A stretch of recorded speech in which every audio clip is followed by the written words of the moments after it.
Pessoal, sejam bem-vindos a essa aula onde nós vamos trazer um caso aí de formação de uma sociedade, onde através de uma coleta inicial de informações com o seu cliente, essas informações vão influenciar nas etapas de registro e legalização. Já na fase aí de pré-protocolo, vai ser necessário definir o tipo societário, o regime tributário, a atividade econômica.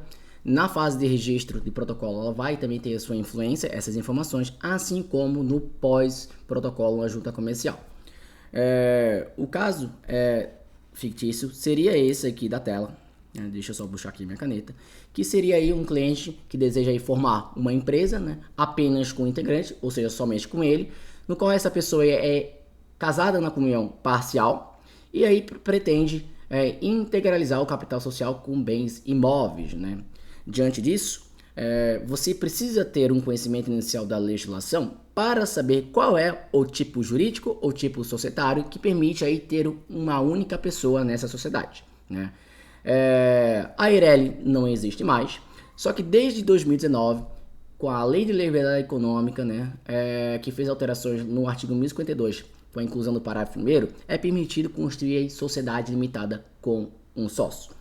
O outro tipo societário que é permitido aí ter um único sócio, né, seria aí a tal da subsidiária integral, que é uma sociedade anônima. Todavia, esse seu único acionista dessa sociedade anônima deve ser aí uma pessoa jurídica, uma sociedade brasileira. Como aqui é uma pessoa física, né, uma pessoa que é casada na comunhão parcial e pretende integralizar o capital com bens imóveis, você teria que entregar para ele o melhor tipo societário aí, que seria a limitada, já que o artigo foi introduzido, o parágrafo 1º do artigo 1052, pela Lei de Liberdade Econômica, para permitir que a sociedade limitada seja formada por um ou mais sócios, né?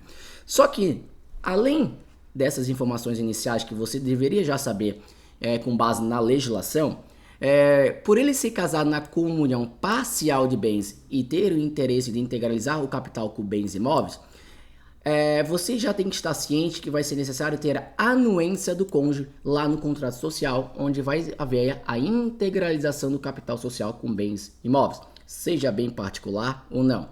Tem que ter essa anuência e nós já vamos abrir o Código Civil para demonstrar onde está essa previsão. Como vai ter integralização com bens imóveis, também é necessário aí fazer toda uma descrição do imóvel correta no contrato social, já que o contrato social vai ser o documento hábil para fazer a transferência no cartório de imóveis. E eu vou demonstrar isso, onde consta na legislação, que é lá na Lei 8934, né, no artigo 64, que vai tratar sobre isso que eu acabei de falar, que é o documento, né, o correto para fazer a transferência no cartório de imóveis. Antes de dar sequência aqui nesse slide, eu vou abrir aqui a legislação para demonstrar essas informações iniciais, né, que nós já coletamos do nosso cliente. Ele queria construir uma sociedade limitada com um sócio, e aí nós vimos aqui que o artigo 1052, o artigo 1052 do Código Civil, no parágrafo 1º, ele vai me falar, né, que ele começa a falar da sociedade limitada, né, aqui no capítulo 4, e ele vai falar no parágrafo 1º, que foi incluído pela Lei 13.874, que é a Lei de Liberdade Econômica, que a sociedade limitada ela pode ser constituída por uma ou mais pessoas, né? Então, desde 2019, a sociedade limitada, assim, ela pode ser constituída por um sócio. E a sociedade limitada unipessoal não é diferente de uma sociedade limitada com 2 ou mais sócios, né? Eu não chamo a sociedade limitada de 2 ou mais sócios de sociedade limitada pluripessoal. Se apelidou aí na prática, no dia a dia, de sociedade limitada unipessoal. Só que não é correto chamar ela de SLU. Isso aqui não existe. A sociedade limitada com um sócio é a famosa LTDA, né? Limitada. Diante disso, as regras para a sociedade limitada com um sócio são as mesmas para 2 ou mais sócios. É claro, né, que aí tem coisas que não vai se aplicar na limitada com um sócio, já que só tem um sócio nessa sociedade. Diante disso, então, esse era o primeiro dispositivo que eu queria demonstrar para comprovar que é permitida aí a sociedade limitada ter um sócio, e isso você deveria saber na hora para entregar esse produto para o seu cliente. O outro dispositivo que eu quero trazer aqui é o 1647 do Código Civil, que ele vai me falar que nenhum dos cônjuges pode, sem autorização do outro, salvo aqui nesse regime da separação absoluta, que é a separação de bens convencional, ou seja, nenhum cônjuge pode, sem autorização do outro, alienar ou gravar de ônus real os bens imóveis, ou seja, não pode alienar imóveis. A operação de integralização de capital social é considerada uma operação que vai haver aí transferência de imóveis da pessoa física do sócio para a pessoa jurídica. Ou seja, o sócio que subscreve cotas da sociedade, ou seja, compra cotas da sociedade, vai pagar por essas cotas na forma definida no contrato social, na forma e no prazo. Se for definido lá que na Constituição ele iria integralizar o capital social com bens imóveis, ele está falando para a sociedade que ele vai pagar na Constituição aquelas cotas subscritas para a sociedade através de bens imóveis. Nesse pagamento, que ocorre a integralização do capital social, vai haver transferência desse bem imóvel, da propriedade da pessoa física dele para a pessoa jurídica, ou seja, alienação de bens imóveis, ou seja, transferência de bens imóveis. Nesse caso, independentemente se é um imóvel de propriedade particular dele, ou seja, ele adquiriu antes do casamento, já que ele é casado na comunhão parcial de bens, vai ter que ter mesmo assim anuência do cônjuge, conforme consta no artigo 1647 do Código Civil. Se ele fosse aí casado na separação absoluta, a separação absoluta é a separação de bens convencional, que se separa separação de bens convencional e a obrigatória. Quando a gente fala em separação absoluta, a gente está falando da separação de bens convencional. Nesse caso, não precisaria, nesse caso específico, de anuência. Mas como nós vimos ali, ele é casado na comunhão parcial, então precisa ter essa anuência do cônjuge no contrato social. E aí no final desta aula a gente vai ver como que você informa isso no contrato social. O outro dispositivo que eu queria abrir aqui é da Lei 8934, que ele vai me falar no artigo 64, se eu não me engano, é esse mesmo.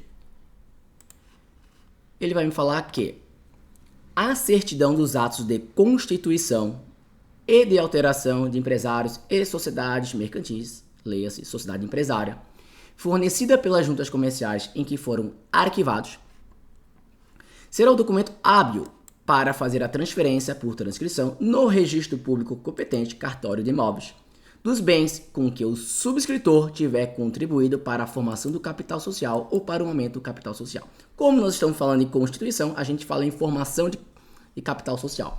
Diante disso, a certidão a certidão do contrato social de constituição, já que a gente está falando de sociedade limitada, do contrato social de constituição, será o documento hábil para fazer a transferência no cartório de imóveis, daquele imóvel da pessoa física para a pessoa jurídica, Quando você aí vai comprar um imóvel, você na pessoa física, você aí precisa fazer a escritura de compra e venda, lá no cartório competente, para depois ir no cartório de imóveis, fazer a transferência. O contrato social que você elabora lá no Word, ou seja, esse documento particular, que a partir do momento que ele é registrado na junta comercial, ele ganha um status de escritura, como se fosse isso, e ele é o documento hábil para você fazer a transferência no cartório de imóveis. Você não precisa ir lá no cartório competente, lavrar uma escritura pública de integralização de capital social, seja lá como vai ser chamada essa escritura lá. Você não precisa fazer isso, porque o contrato social já é o documento hábil, para fazer essa transferência no cartório de imóveis. Todavia, tem que seguir algumas formalidades de informação nesse contrato social, conforme consta na instrução normativa do DREI. Quando você abre a instrução normativa do DREI, lá na parte inicial, onde ele vai trazer ali o sumário, ele vai trazer a parte sobre integralização do capital social com bens, E aí ele vai falar que havendo integralização com bens imóveis, ou seja, no caso de bens imóveis, deixa eu aumentar aqui, ou direito a ele relativo, ou contrato por instrumento público ou particular, no caso a gente está falando em contrato social aqui elaborado no Word, então é um contrato particular, deverá conter sua descrição, identificação, área, dados relativos à sua titulação, bem como o número de sua matrícula no registro imobiliário. né? Então, tem que haver essa descrição de forma detalhada no contrato social para não haver problema no cartório de imóveis. Mas recomenda-se que antes de você registrar esse contrato social na junta comercial, onde consta a integralização com bens imóveis lá do seu titular, você busque informações com o cartório de imóveis no qual onde esse imóvel encontra-se registrado, para verificar se não há uma formalidade a mais, para verificar se eles querem que seja informado um dado a mais, para que você não encontre problemas pós-registro na junta comercial e aí se é necessário fazer retificação através de um outro arquivamento na junta comercial.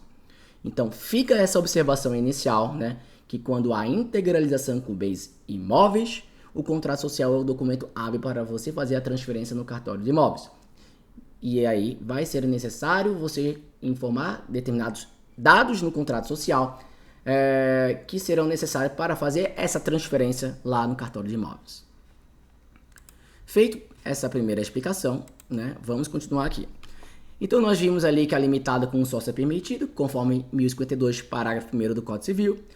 É necessária a anuência do cônjuge, conforme artigo 1647, parágrafo inciso 1 do Código Civil. E também a descrição do imóvel ele tem que constar no contrato social de forma correta, e o contrato social é o documento hábil para fazer a transferência no cartório de imóveis, conforme o artigo 64 da Lei 8934, que é a Lei de Registro Empresarial, Registro Mercantil. A segunda pergunta que você já vai começar a fazer, né? Você já observou essas informações iniciais, você vai ter que perguntar para o seu cliente por que você quer colocar bens imóveis nessa pessoa jurídica. Porque isso, né, tem que ter uma relação com a sua atividade econômica. Ou seja, você vai ter que verificar qual é a atividade econômica dessa empresa, né? Se for por exemplo, uma atividade de indústria, né? Dependendo aí de se essa atividade for uma atividade de risco, e se esse imóvel não for utilizado aí para dar suporte à atividade econômica, como por exemplo ser sede ou ser um galpão, né? Ou seja, se ele não tiver nenhuma finalidade dentro da pessoa jurídica, não é recomendável colocar bens imóveis visando aí uma tal blindagem patrimonial, né? Porque todo imóvel que entra numa pessoa jurídica, ele precisa ter uma finalidade. Se for só para blindar patrimônio na pessoa física, colocando dentro de uma pessoa jurídica, ainda mais numa atividade de indústria que se tiver riscos, né, dessa atividade econômica, não é recomendável, né, trazer bens pessoais para dentro dessa pessoa jurídica. Seria feita e criada uma outra pessoa jurídica, né, só para fazer essa blindagem aí patrimonial. Mas lembrando, né, também que imóveis que entram dentro de uma pessoa jurídica tem que ter alguma finalidade, ou se vai ser utilizado para locação, para venda, ou suporte da atividade econômica, ou até para valorização, né? Mas vamos dizer que aí a atividade econômica dele vai ser o KNAI 6068-10202, que é de aluguel de imóveis próprios, porque ele quer fazer a locação de imóveis nessa pessoa jurídica, porque quer obter uma vantagem tributária aí no imposto de renda, de forma bem resumida. Só que essa atividade econômica que ele escolheu, isso vai trazer impactos, né? Alguns impactos aí já para o registro, né? Ou seja, a gente vai ver isso já vou abrir a lei, né, para demonstrar, mas nada impede de ser solicitado o enquadramento como microempresa ou empresa de pequeno porte, que traz aí um tratamento jurídico diferenciado para esses tipos de empresas que são enquadradas. Tratamento jurídico diferenciado na parte tributária, que é o Simples Nacional, e também na parte não tributária, né? Vantagem de licitação, não precisar de vista de advogado no contrato social, enfim, entre outras vantagens, até na parte societária, né? Do artigo 70 e 71 lá, da Lei Complementar 123, no qual a gente destaca com forma detalhada no curso. Só que a gente vai ver que quem tem essa atividade econômica de locação de imóveis próprios não pode solicitar o Simples Nacional, conforme o artigo 17, nós já vamos verificar isso. Quando você vai integralizar o capital social com bens imóveis, você precisa estar ciente e deixar claro para o seu cliente que vai ter que haver uma discussão do ITBI, que é o imposto aí, sobre transmissão de bens imóveis, por exemplo, entre pessoas vivas. Ou seja, nesse caso, a pessoa física, né, que está viva vai transferir o imóvel para a pessoa jurídica. Então aí haveria, em regra, a incidência do ITBI. Só que, quando se trata de integralização do capital social, né, existe uma imunidade tributária prevista no artigo 156 da Constituição Federal, que na prática não é bem assim, né?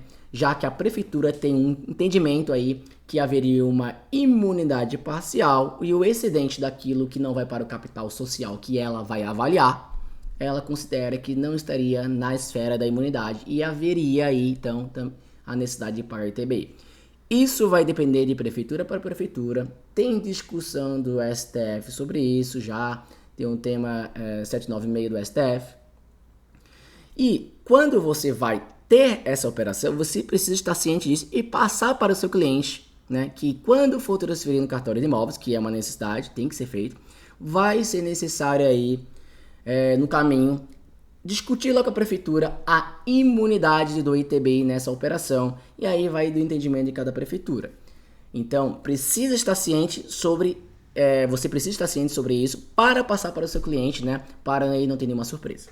Então, nós vimos a questão aqui da IME do Simples Nacional, os reflexos do ITBI, e também aí pode ter problemas com o Cresci, né, já que vai ter aluguel de imóveis próprios, e aí ele pode requerer que tem ali um responsável técnico com inscrição no Cresci, né, para fazer aí essa alocação dos imóveis. Também tem casos de problemas com o Conselho Regional de Administração, quando se trata de administrador de bens, e por aí vai. Capital social, né? Como foi definido, o capital social vai ser integralizado com bens imóveis. Esses bens imóveis, a gente sabe que eles terão que ser descritos no contrato social, como nós já vimos. E aí, quando você vai colocar esses imóveis no capital social, você vai ter que definir se vai ser pelo valor histórico, daquele que consta na declaração de imposto de renda do seu sócio, ou pelo valor de mercado, impactos, né? Ou seja, se for pelo valor de mercado, vai dar ganho de capital na pessoa física. Por isso que sempre aí, em regra, se faz pelo valor histórico, pelo valor da declaração de imposto de renda, né? E a gente vai ver ali onde consta isso, essa previsão na legislação, eu já vou abrir em seguida. E como é que eu vou contabilizar esse imóvel, né, lá na sociedade, lá no balanço patrimonial? Como que vai ser a primeira escrituração contábil dessa sociedade? Onde que eu vou contabilizar? Vai ser capital social e qual que vai ser a contrapartida, né? Lembrando que se trata de aluguel de imóveis próprios, né? E eu já vou demonstrar aqui, né, qual é a conta correta que deveria, né, estar aí escriturado esse imóvel, né, que vai ser utilizado para locação, né, dessa pessoa jurídica. Antes, né, de dar sequência do slide, eu vou abrir aqui somente aqui a lei, a parte inicial da Lei Complementar 123, onde fala ali sobre a impossibilidade, né, de requerer o Simples Nacional. Vale destacar que não pode haver confusão entre microempresa e empresa de pequeno porte com o Simples Nacional, né? As ME ou EPP possuem um tratamento jurídico diferenciado tanto na parte tributária, que é o Simples Nacional, como na parte não tributária. Eu tenho certeza que se uma sociedade que recolhe imposto na forma do Simples Nacional, eu tenho certeza que ela é uma ME ou EPP. Agora, uma sociedade que é ME ou EPP, eu não posso alegar que ela é do Simples Nacional. Nós podemos ter uma microempresa do lucro presumido e do lucro real, né? Porque se ele optou por ser ME ou EPP, ou ele não quis ser do Simples Nacional, ou porque ele está proibido de ser do Simples Nacional. Mas nada impede dessa ME ou EPP, desde que ele esteja de acordo com as regras do artigo 3º e também parágrafo 4º do artigo 3º, ele pode auferir, ele pode aí se beneficiar dos demais benefícios de ser uma ME ou EPP, como ter vantagem de licitação, não precisar de vista advogado no contrato social, poder aí acionar o juizado especial, entre outros vantagens, né, por ser uma ME ou EPP. O artigo 17 vai falar quem é que não pode ser do Simples Nacional, ou seja, a ME ou EPP que não pode requerer, ou seja, não pode recolher imposto na forma do Simples Nacional. Ele vai falar aqui na parte, no inciso 15, que aquela que realiza atividade de locação de imóveis próprios não pode ser do Simples Nacional. Então, aqui que está a fundamentação para aquilo que eu falei, né, que vai ter impactos no regime tributário. Então, aqui você já vai desenhando a sociedade, ou seja, é possível a sociedade limitada com sócio, ou seja, o tipo societário nós resolvemos. O regime tributário, nós já vimos que não pode ser do Simples Nacional. Diante disso, essa atividade econômica se encaixa melhor no lucro presumido, né? Já que no lucro real ela não seria muito vantajosa, porque ela não tem muitas despesas dedutíveis para chegar numa melhor base de cálculo do imposto de renda e da contribuição social. Diante disso, o lucro presumido é mais indicado. Agora eu vou para a parte do ITBI, de uma forma bem resumida, né? Só para demonstrar lá que o artigo 156 da Constituição Federal vai me falar que no artigo 156 ele vai falar que o imposto previsto no inciso 2, que está falando, né, transmissão entre pessoas vivas, né, de transferência de bens imóveis, né, de forma bem resolvida. Quando isso acontece aí de forma onerosa. Ele vai falar que não incide sobre a transmissão de bens ou direitos incorporado ao patrimônio de pessoa jurídica em realização, ou seja, em integralização de capital social, né? Ou seja, há uma imunidade sobre isso. Só que eu volto a repetir, existe entendimento da prefeitura que não é o entendimento que foi decidido pelo STF recentemente através do tema 796. Só que você tem que estar ciente disso, que você vai ter que discutir isso aí com a prefeitura.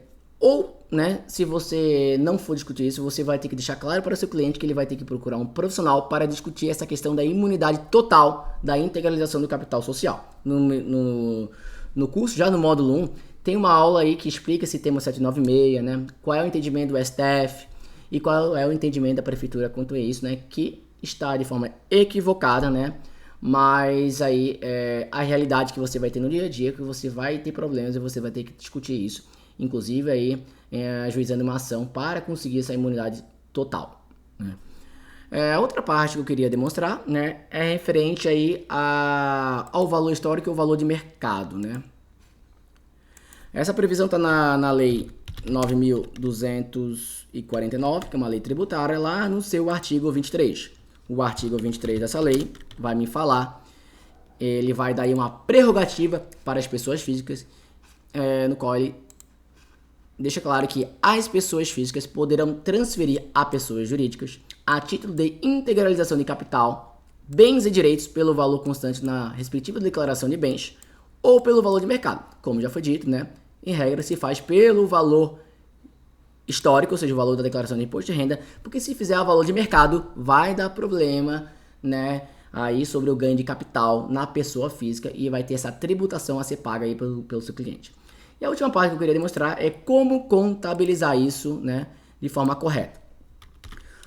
O CPC 28 vai me falar que sobre uma norma brasileira de contabilidade que vai falar sobre a conta lá, propriedade para investimento, né? Se a intenção é fazer o aluguel, né, desse imóvel, que vai ser o objeto social dessa sociedade, que não é algo eventual, faz parte da sua finalidade, dessa pessoa jurídica, o imóvel está sendo colocado com essa finalidade, a conta correta para fazer a contabilização é a conta propriedade para investimento, que fica lá no ativo não circulante. Ele vai falar que a propriedade para investimento, né, é a propriedade, terreno, ou edifício, ou parte de edifício, ou ambos, mantida pelo proprietário, ou seja, pela pessoa jurídica, para auferir aluguel, ou para valorização do capital, ou para ambas, e não para uso na produção ou fornecimento de bens ou serviços, ou para finalidades administrativas, por exemplo, ser sede, ou pela venda no curso ordinário do negócio, né? Se a intenção é vender, né, durante aí, faz parte também, tem atividade como venda e a intenção é vender, daí isso seria lá para estoque, né, e não teria também problema se a intenção é vender, mas vai ficar aí para alocação nos primeiros meses, não tem problema de você já colocar direto em estoque, né, ou deixar em propriedade para investimento e depois fazer essa transferência para a conta estoque, desde que não seja utilizado aí para atividade administrativa, como sede ou suporte para atividade econômica, né? Então aqui, esse é o CPC o 28, que é a norma brasileira de contabilidade, né? Então aqui você encontra que trata de forma específica sobre a propriedade para investimento, para deixar claro que quando se trata de aluguel de bens imóveis, que faz parte da atividade econômica da empresa, a conta correta a ser contabilizada lá desse capital social que está sendo integralizado com bens imóveis, que vai ser utilizado com a finalidade de locação, é na conta propriedade para investimento do ativo não circulante. Dando sequência aqui nesse slide, é importante esclarecer que o capital social que o sócio aqui pretende integralizar é através de bens imóveis. Todavia, independentemente se a atividade econômica dela fosse ou não locação de imóveis próprios, toda pessoa jurídica não tem como iniciar suas atividades, né, sem dinheiro em caixa, de uma forma bem resumida. Porque a pessoa jurídica, ao ser constituída, ela começa já a ter as suas primeiras despesas, como, por exemplo, luz, IPTU, tributos, honorários contábeis ou advocatícios, primeiras taxas a serem pagas, certificado digital da empresa. Ou seja, ela tem despesas a pagar. A partir do momento que você coloca só bens imóveis dentro de uma pessoa jurídica, esses bens imóveis, até aí oferir seu primeiro faturamento, sua primeira receita, vai demorar. E durante esse período, a empresa já tem despesa. Então não tem sentido algum só colocar bens imóveis dentro de uma pessoa jurídica, já que ela tem suas primeiras despesas já a pagar a partir do momento da sua constituição. Diante disso, além dos bens imóveis, tem que colocar um certo valor aí. E esse valor que você coloca, né, você consegue visualizar bem quando você faz um plano de negócio, onde tem um plano operacional, um plano financeiro, um plano de marketing, que necessita de um valor em dinheiro de investimento inicial para daí o primeiro suporte, sustento, respiro dessa sociedade nos primeiros meses ou nos primeiros anos. Um plano de negócio funciona para isso, para dar um norte, uma direção para a empresa nesses primeiros meses, não só no plano operacional, no plano financeiro, mas também no plano de marketing. E isso requer dinheiro. Inclusive, consegue aí já dar uma ideia das primeiras despesas. Diante disso, além de bens imóveis, é necessário também ter dinheiro aí, que seja injetado dinheiro nessa sociedade, né? E isso aí, o correto é fazer através de capital social, né? Uma forma de capital social. É claro que pode fazer em seguida através de uma FAQ ou de um mútuo conversível, né? Mas o interessante aí é que se tem aí um planejamento já definido antes da Constituição, através de um plano de negócio que vai definir de forma clara que além do imóvel, que vai ser utilizado para o exercício da atividade econômica, né? Nesse caso para fazer a alocação, também seria necessário aí dinheiro para aí fazer o pagamento das primeiras contas e também para o investimento em marketing e demais investimentos iniciais para colocar de prática o exercício da atividade econômica dessa empresa. Então, quando eu falo ali que através dessa anamnese do cliente, ou seja, dessa entrevista inicial com o cliente, as informações que você coleta como atividade econômica, capital social, que nesse caso foi com bens imóveis, formação do capital, porte, formação do quadro societário, endereço do estabelecimento, dados pessoais do sócio, por exemplo, casar na comunhão universal e como vai ter a integralização do capital social com bens imóveis influencia nas etapas do registro, dados do estabelecimento, né?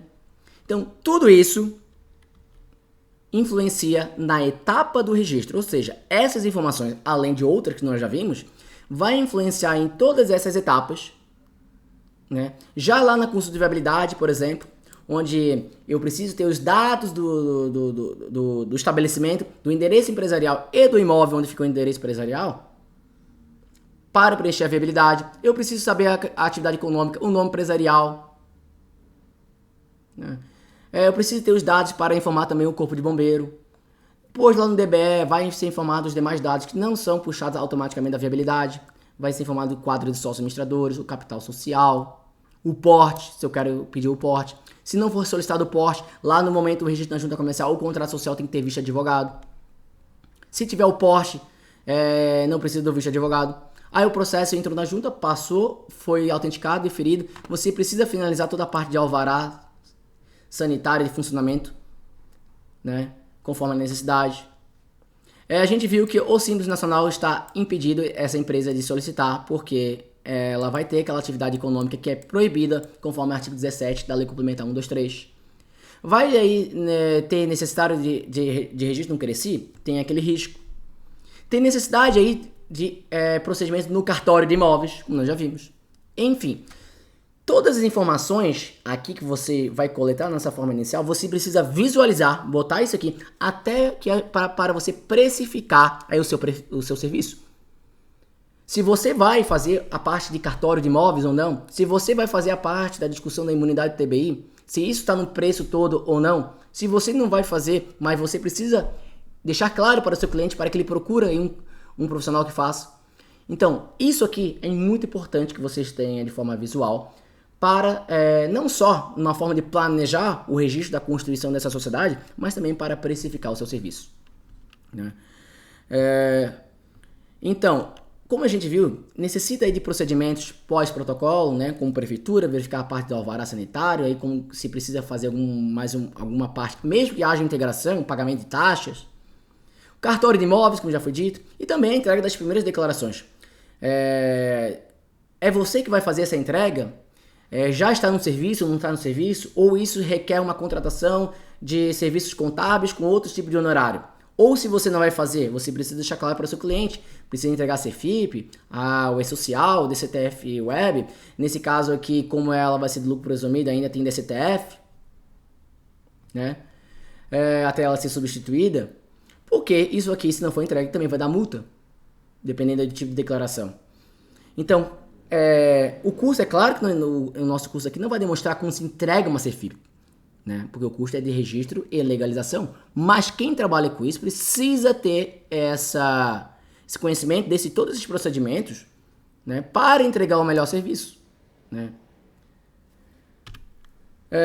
Por exemplo, lá, como a gente o curso trata sobre os sistemas contratados pela Junta Comercial de Santa Catarina para Bahia e Pernambuco, você vai ter lá, nesse processo de constituição, a solicitação da consulta de viabilidade, né? Aqui o primeiro é a consulta de viabilidade. Depois você vai ter aí a solicitação do DBE, né? Também a descrição de primeiro estabelecimento. Aí depois você vai para o requerimento eletrônico da junta comercial, onde você trata aí sobre a parte de constituição, né? De todos os tipos societários, né? Também de empresário individual, inscrição de empresário individual, todo através dessa opção de inscrição de matriz. E aí também depois você vai para o assinador web, onde você vai anexar a documentação necessária, você vai assinar e vai de fato protocolar o processo. Né? Claro, também pagar taxa. Então, esse aqui um sistema utilizado por Santa Catarina para Bahia e Pernambuco. Só que, como já foi dito, né, o mais importante de tudo é você entender os procedimentos de registro, né, e de legalização. Porque essas telas vivem sendo alteradas. E cada sistema de junta comercial tem uma nomenclatura diferente. Tem sistema de junta comercial que tem FCN, mas a partir do momento que você tem conhecimento da legislação e de procedimentos, você consegue aí trabalhar com todas as juntas comerciais, né? Porque isso que é o mais importante para você no dia a dia. Aí você vai para o checklist aí, né? Para ter uma ideia da constitucionalidade do DBE, que você solicitou de forma correta, com inscrição de primeiro estabelecimento, já que é a inscrição da matriz, né? Como é o primeiro estabelecimento dessa empresa, a gente fala que é inscrição de primeiro estabelecimento. Se fosse uma abertura de uma filial, seria a inscrição dos demais estabelecimentos. Aí você escolhe o tipo jurídico, conforme aí no nosso exemplo seria uma sociedade empresária limitada. Os dados, você vai informar os dados necessários do imóvel, lá onde vai ser o estabelecimento, o endereço empresarial da empresa. O nome empresarial, objeto KNAI, corpo de bombeiro, dados para o corpo de bombeiro e demais dados, né, que você vai informar na viabilidade. Já lá na parte do requerimento eletrônico, você informa lá na parte inicial o protocolo da viabilidade do DBE, os demais dados no requerimento eletrônico. Você faz a geração e pagamento da taxa, vai anexar a documentação em PDF necessária e vai assinar o documento que será enviado aí para a junta comercial.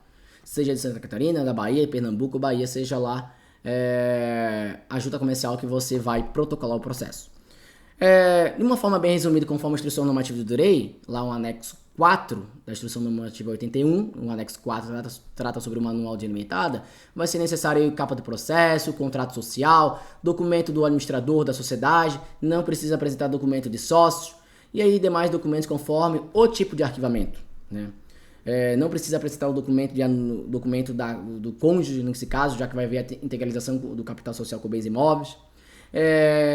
Sequer precisaria apresentar o documento do administrador, levando em consideração que ele é um brasileiro, se ele assinasse com um certificado digital no próprio portal da junta comercial, por exemplo, ou assinatura Gov.br.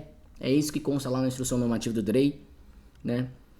Mas seria isso. Aí, nenhum checklist aqui do contrato social, primeira coisa que você vai ver, os elementos obrigatórios no contrato social. Ou seja, o contrato social tem cabeçalho, tem preâmbulo, tem o corpo do contrato social, que são as cláusulas obrigatórias, e também, se quiser informar, cláusulas facultativas, tem um fecho, tem assinaturas.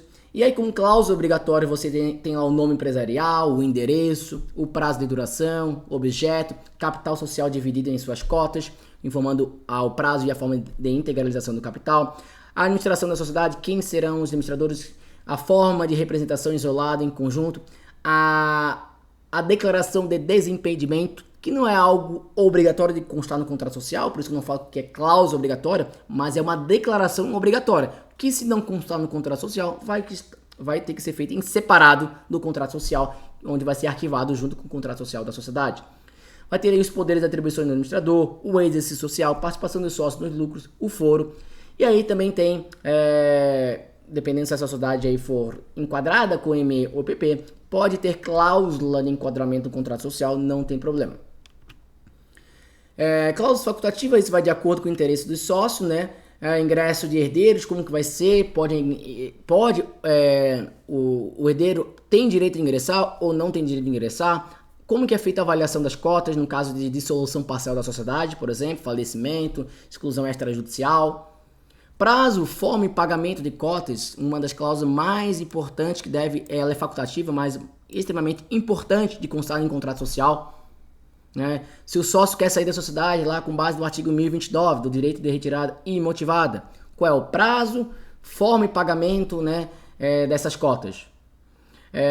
Cláusula de exclusão extrajudicial de sócios, distribuição intermediária de lucros, distribuição desproporcional, tag along, drag along, shotgun, call option, são cláusulas facultativas, mas dependendo da relação societária e do negócio, da atividade econômica dessa empresa, essas cláusulas que são facultativas são extremamente essenciais e importantes, né, que dão aí uma segurança não só para a sociedade, mas também para os seus sócios. Né? Para finalizar aqui, né, essa aula, eu só vou abrir aqui o contrato social. Desse caso fictício, só para demonstrar como que ficaria, de uma forma bem resumida e rápida. O sócio ali, no caso o Pedro da Silva, casado na comunhão parcial, né, por exemplo, que é o contrato social, com os elementos mínimos, né, que é cabeçalho, preâmbulo e as cláusulas lá no final fecho com assinatura, né. Daí teria aqui o preâmbulo, né, Pedro da Silva, com a sua qualificação mínima conforme consta na instrução normativa do DREI, anexo 4, né, da IN 81. Vem lá a nacionalidade, a profissão, aquele é casado na comunhão parcial de bens, escrito no CPF tal, não precisa informar RG, com endereço tal. Aí ele vem aqui, com base, né, no artigo 1052, parágrafo 1º do Código Civil, decide constituir uma sociedade limitada de natureza empresarial nos termos das seguintes cláusulas. Isso que está em amarelo não é cláusula obrigatória, é uma cláusula que é importante ter, né, que é da regência. Né? No caso aqui foi definido que o contrato social da sociedade ela vai ser regida pelas suas regras próprias, né, previsto no Código Civil, 1052 ao 1087, de forma subsidiária pelas regras da sociedade simples, naquilo que couber, e também de forma supletiva, naquilo que couber, pelas regras da sociedade por ações, da lei da sociedade por ações, que é a lei 6404. Vai ter aqui o nome empresarial, né, que é uma cláusula obrigatória. O nome fantasia está em amarelo porque não é obrigatório você informar. Daí tem a parte da cláusula terceira do endereço empresarial, da cláusula 4ª do objeto, da cláusula 5ª do início da atividade e do prazo de duração. Está em amarelo a data de início da atividade, que não é obrigatório informar. O que é obrigado a informar é o prazo de duração, por exemplo, aqui indeterminado. Se você não informa a data de início da atividade, vai ser considerada a data de registro na junta comercial. Aí tem a cláusula do capital social, que nesse nosso exemplo, que foi integralizado com meios imóveis, por exemplo, vai constar lá que o capital social é no valor de R$500 mil, dividido em 500 mil cotas, no valor unitário de R$1. Aí fala aqui que as cotas serão parcialmente integralizadas neste ato pelo sócio e o restante será integralizado conforme descrita a seguir. Ou seja, vai falar que o sócio Pedro da Silva subscreve 500 mil cotas no valor nominal de R$1, no qual integraliza neste ato através de um imóvel de sua propriedade no valor de R$450 mil, conforme o valor de escritura e declaração de imposto de renda, e o valor restante de 50 mil será integralizada em 24 meses, contado da data de assinatura deste contrato, mediante dinheiro transferido ao depósito bancário na conta da pessoa jurídica. Daí vem aqui aquelas formalidades iniciais, né? Aqui já constou uma, ele está falando que está integralizando pelo valor que consta na declaração de imposto de renda. Aí vem aquela formalidade do artigo 64 da Lei 6.404, que para fins de transferência do imóvel no cartório de imóveis competente, segue a descrição do respectivo imóvel de propriedade do sócio utilizado na integralização do capital. Aí traz toda aquela descrição. Outra formalidade, o cônjuge qualifique, traz toda a qualificação do cônjuge aqui no contrato social. Mediante expresso consentimento livre neste contrato, outorga a seu esposo o direito de integralizar o imóvel no capital social da sociedade. Aí vem o parágrafo 2º, só para consolidar, né, um quadro aqui para demonstrar o que está integralizado, o que está a integralizar, né? Enfim, essa seria uma forma de demonstrar, né, uma forma bem específica e clara, a cláusula do capital social, onde está parcialmente integralizado R$450 mil no ato, através de bem imóvel, e 50 mil a integralizar em dinheiro. E por que a integralizar? Ficou em 24 meses, se eu não me engano aqui, né? Ficou em 24 meses para integralizar. Vai colocando dinheiro na sociedade conforme a necessidade. Tem uma conta, uma despesa para pagar. O sócio coloca, mediante integralização de capital social, aquele valor que já ficou acordado no contrato social de constituição. Ou seja, o capital é 500 mil.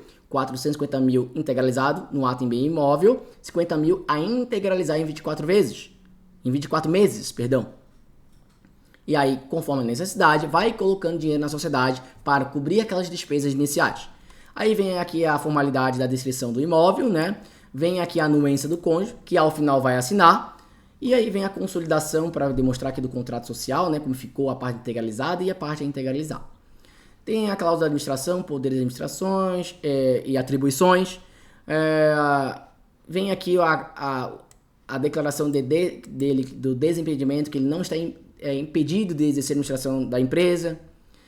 E demais cláusulas obrigatórias, né? Essa eu coloco em verde, né? Porque ela não é obrigatória, vamos levar em consideração que ele pediu o enquadramento da empresa, deve constar lá que o sócio declara que a sociedade se enquadra como empresa nos termos da lei tal, e que não se enquadra em qualquer das hipóteses de exclusão relacionadas no parágrafo 4º do artigo 3º da Lei Complementar 123, né?